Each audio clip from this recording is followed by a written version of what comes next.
All right, good evening, YouTubers. It's Friday night. Date, I'm unsure. It's mid-June. I think it's about the 21st or 22nd or somewhere around there. I don't know. It doesn't matter. So I did a project a couple of months back now, probably several months back. With it being June, it was probably around April. March, April, May. I don't remember. But as you know, I've been improving my shop. My last video, I believe, was the insulation of the garage doors. So the step after that was to install a mini split. As you know, or may not know, I live in Central Florida. Very hot here. 8 months out of the year, it's in the 80s or 90s, and the humidity is always high here, and it's just unbearable out here in the garage to try to work. So insulated the garage doors made a huge difference, huge, probably more so than the air conditioner. And then next step was to put a mini split in, and I did a lot of research. I probably did, I don't know, 100 hours or better of research on what to do as far as putting air conditioning in the garage. So a couple of choices, I guess I had about 3 choices. One was a window unit. I do have 2 windows. However, I live in a homeowners association, and they don't allow window units, and I don't really want a window unit. So that was out. Number 2 would be, there's probably 4 options. Number 2 would be to put a conventional air conditioner in, and that didn't seem like a good option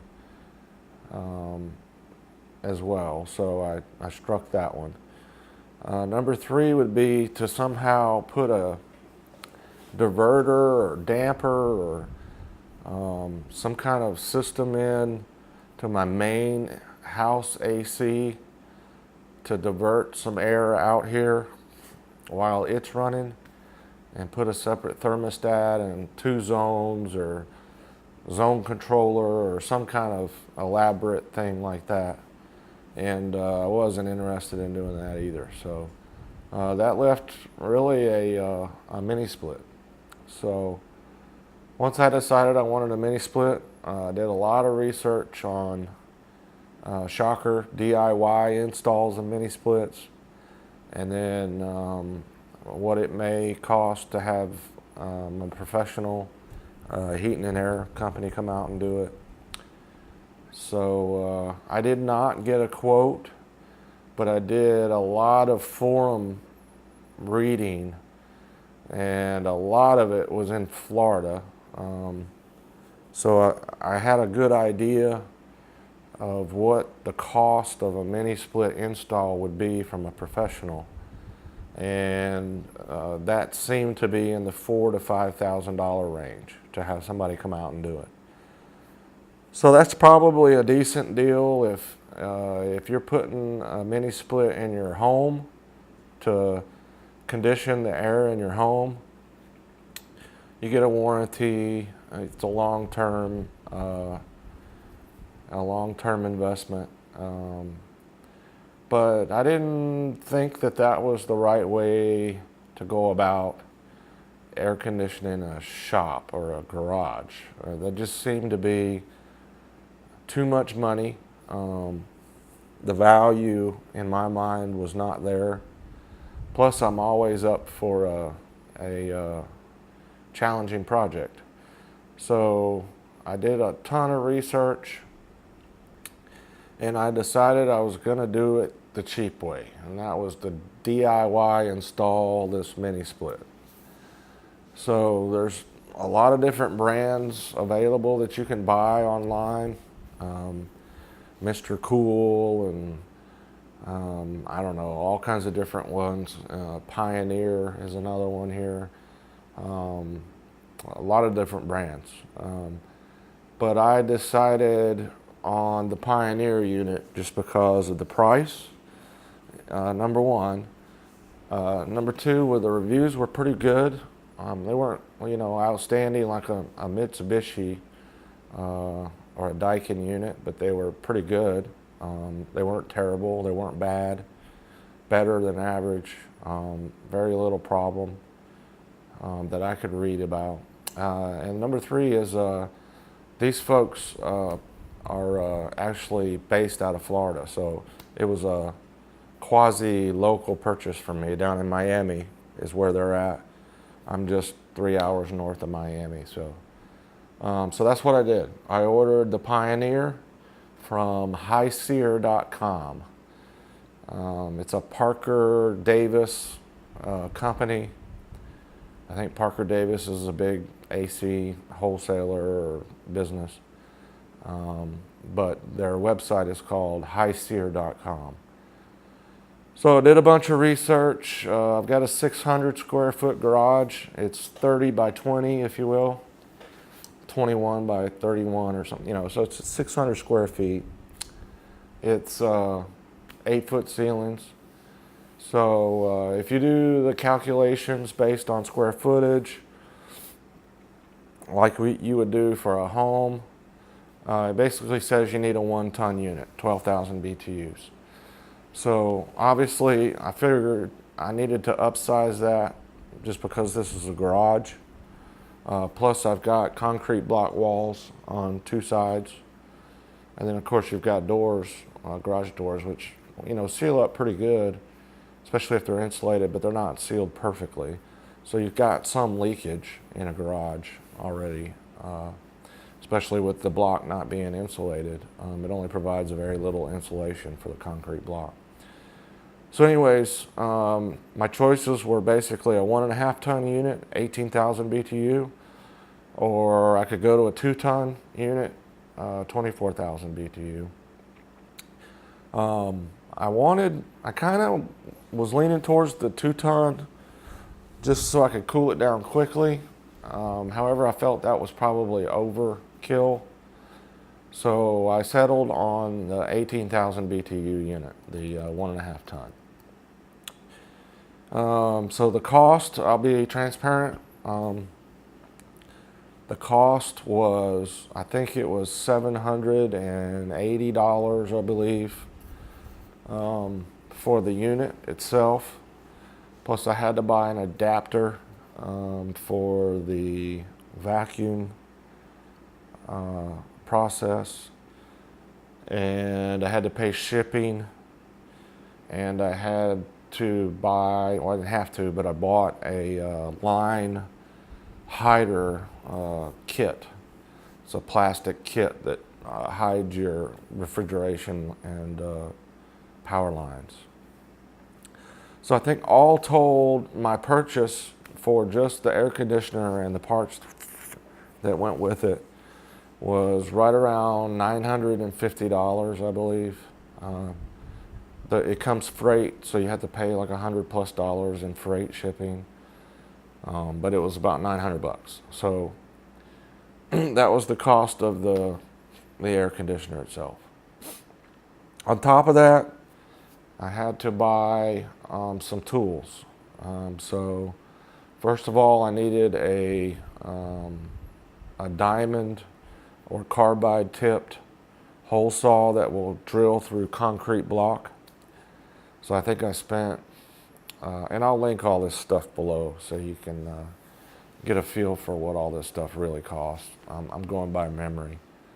So it was like it's a 2.5 inch hole you have to drill through the wall. In my case, it's concrete block. So I had to go get a 2.5 inch hole saw. I bought that at Lowe's, and I believe I spent $20 or $30 for that. Next, I tried it with a impact drill, and I tried it with a normal drill, and I could not get through the block with a standard drill or an impact drill, or an impact drill. So I went back to the store and I bought a hammer drill, I bought a cheap Ryobi hammer drill. I think I spent 30 bucks on it, 25, 40, I don't know, I'll link it below. And that was the ticket. With that hole saw and that drill, that hammer drill, I drilled, and I'll link a picture in of the hole. I don't really have any video of the project because it was such a big project, and I didn't want to. It was hot, and I didn't want to deal with filming it. And this is not meant to be a DIY video. This is meant to be just an informational video on what I did and why I did it.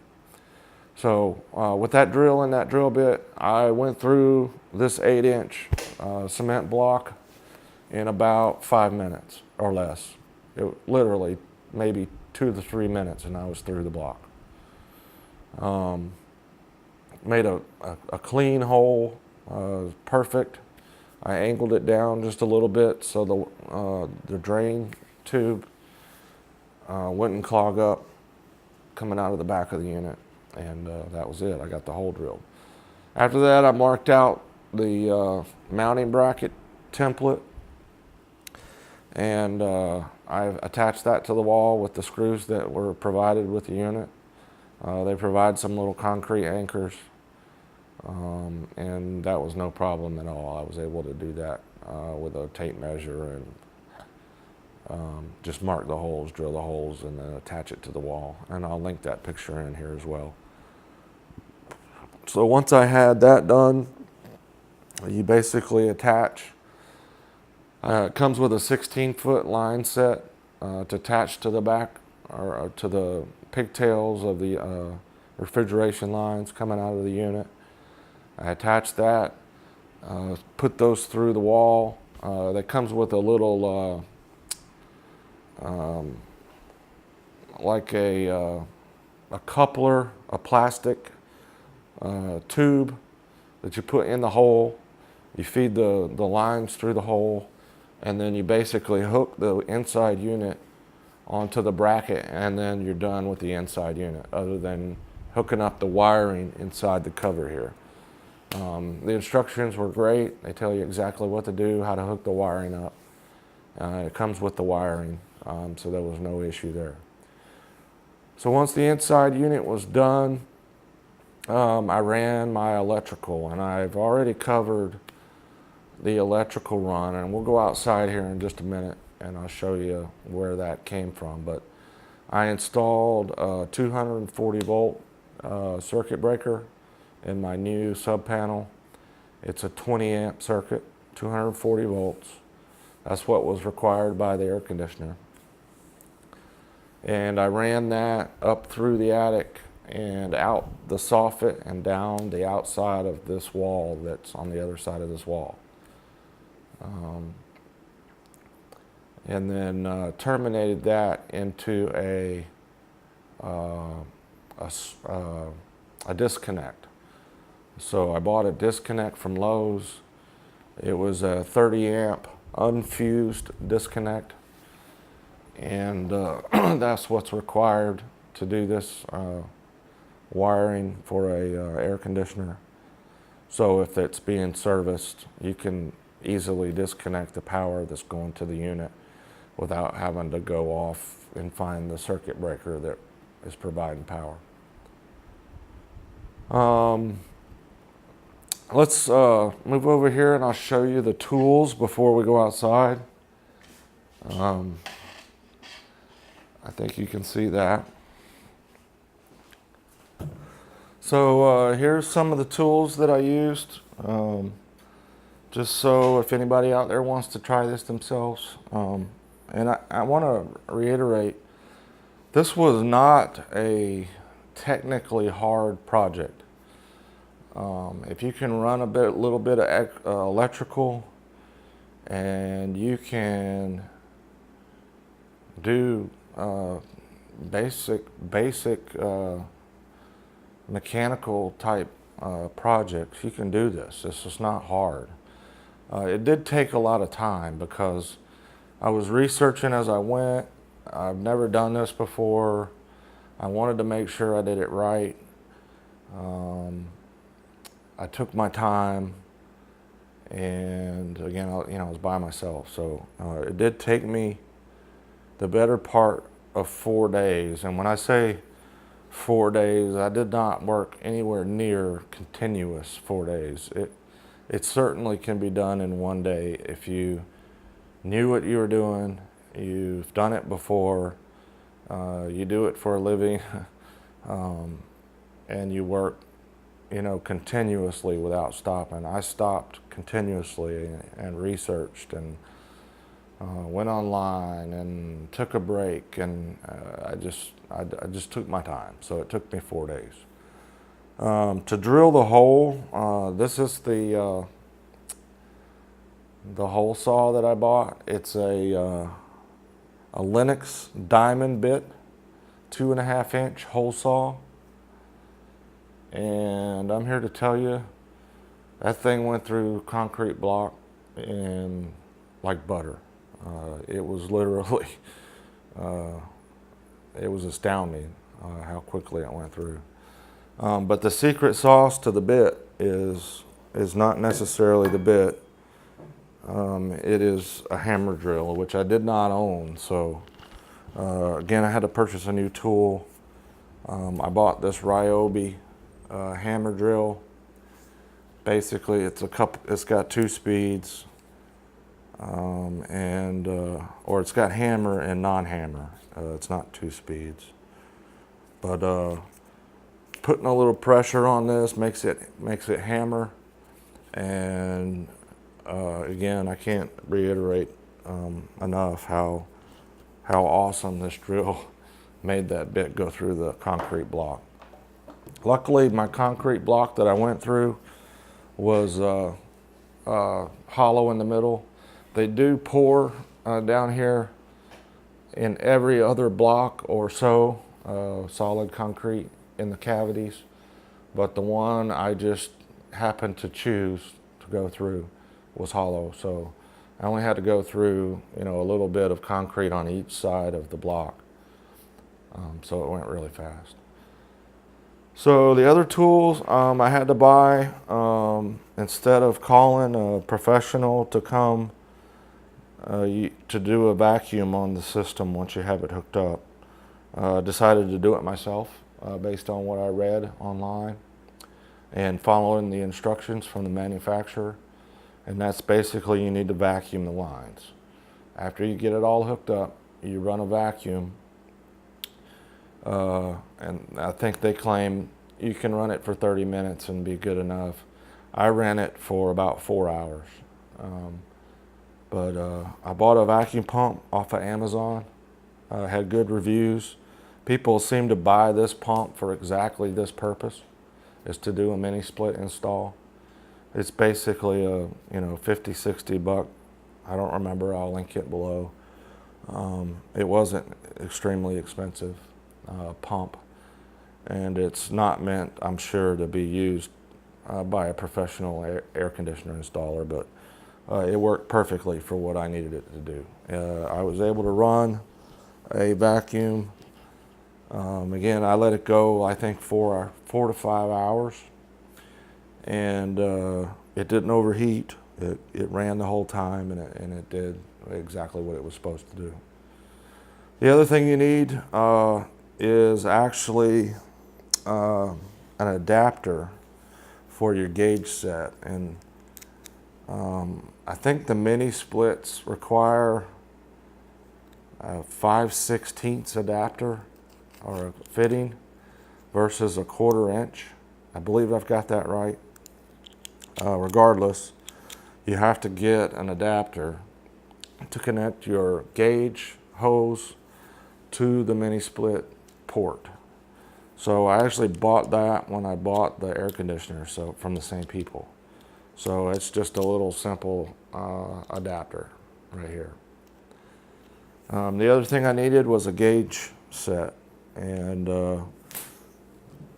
I had forgotten to buy the gauge from the High Seer when I ordered the air conditioner. So again, I just went on Amazon and I bought a cheap gauge set. and it wasn't very expensive. It was, again, I forget, I'll link it below, but it was maybe $30, $40, $50, I think. It has to be something that's set up for the type of refrigerant that's in the mini split, and you have to make sure that it shows you a negative value on the gauge. I think the instructions tell you to vacuum down to -30, and then basically you let it go for some amount of time. I think they recommend in the installation manual 30 minutes. I did it again for 4 to 5 hours. I think it was 4 hours. And then you basically turn off the vacuum, and then you watch the gauge to make sure you don't lose pressure. Once you get that line or the line set under pressure, the idea is if it keeps pressure over, I believe they say an hour or something like that. Again, I think I left it for a couple of hours or more. As long as it doesn't leak down, then you don't have a leak, right? So that's what I did, and I followed exactly. Actually, I went overboard on the manufacturer's instructions as far as vacuuming the lines, and it worked out great. So what I did not do, and I know the air conditioning professionals will all tell me how I just violated, you know, and created a sin by not installing it correctly like a professional would have for $5,000. But I did not purge the lines with nitrogen. The manufacturer's instructions don't say you need to do that, so I didn't. Would it probably help? I guess. I don't know. I understand why you would do it, is to try to purge any water and air out of there with nitrogen and then run your vacuum. That makes sense to me. I don't have nitrogen, so I didn't do it. It didn't say I needed to do it in the manual. Many people install these the same way, so I didn't do it. Is my air conditioner going to fail eventually? Yeah, okay, probably. But I spent $1,000 on it, not $5,000. I can put 5 air conditioners in for the cost of one, and I'm pretty sure thus far that this thing's going to last a while. It might not last as long as a professionally installed Daikin or Mitsubishi unit for $5,000, but I'm okay with that. It's part of the risk and value proposition, and I'm totally okay with it. So those were really the only I would call odd tools that you need to do to install one of these things. Otherwise, it was just a screw gun, some hardware, a little bit of wiring, some strippers and screwdrivers and normal tools. The specialty tools I've gone over here. So next we'll go outside. I'll show you what the other side of the wall looks like, and then the condenser unit outside, and we'll take a look at that. Okay, so here is where the line set comes through the wall. There's a 2.5 inch hole, and then there's this line hider set that I bought to hide the copper lines. And there's also a drain tube that you see here, and the control cable that comes through the wall. There's a transition here, a 90-degree, and then it goes down. And then in my case, I'm coming across the bottom of the back of the garage.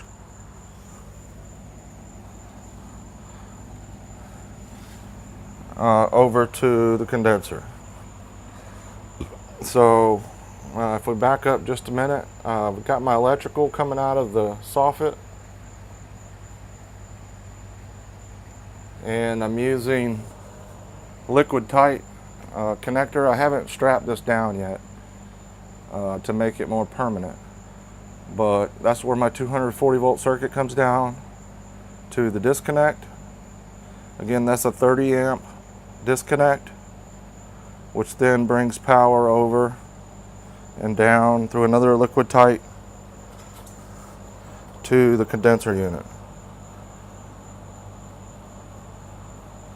I mounted the condenser down with tap cons, and here you can see it. It's actually running right now.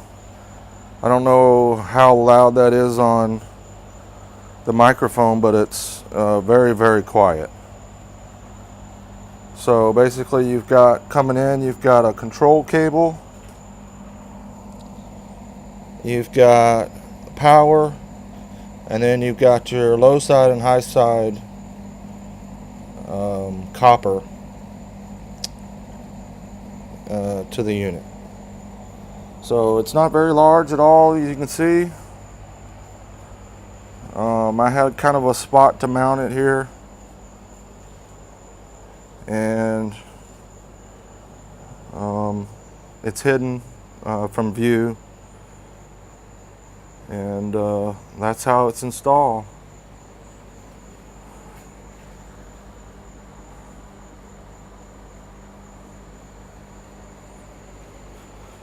So it is an inverter unit. It does spin down.